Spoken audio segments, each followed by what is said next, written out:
কালকে এত কাজের চাপ ছিল যে বিকেলবেলাতে ভেবেছিলাম কেক আনতে যাব, কিন্তু দুর্ভাগ্যবশত হয়নি কেক আনতে যাওয়া। তো 12টার পর ডিসাইড করলাম যে আমরা মিষ্টি তো রয়েছে, মানে নলেন গুড়ের রসগোল্লা ছিল, তো সেটা দিয়ে কেক কাটাই, মানে সাবস্টিটিউট হিসাবে যদি সেটা আমরা ইউজ করি সেটা তো ভালো হবে। তো আমরা একটা ক্যান্ডেল নিলাম আর 3টে রসগোল্লা নিলাম, নিয়ে আমরা 12টার সময় চলে গেছিলাম হ্যাপি বার্থডে উইশ করতে বৌমনিকে। অ্যান্ড বৌমনি সত্যি খুব মানে শকড হয়ে গেছিলো, এক্সপেক্ট করেনি যে আমরা 12টার সময় এরকম কিছু একটা পাগলামো করতে পারি।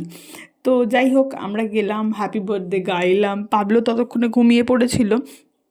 দেন বৌমনিকে বলা হচ্ছিলো যে একটা নতুন স্টাইলে আমরা কেক কাটিং করছি, মিষ্টি কাটিং, কেক তো কাটিং নয়, মিষ্টি কাটিং হচ্ছে, এটা কিন্তু আমরা একটা ট্রেন্ড সেট করবো, তো তুমি সেইভাবে ক্যান্ডেলটাকে ব্লো করো আর মিষ্টি কাটিং করো। তো আমরা তো মোটামুটি হাঁ করেই ছিলাম যে কতক্ষণে কাটবে আর মিষ্টিগুলো আমরা খাবো।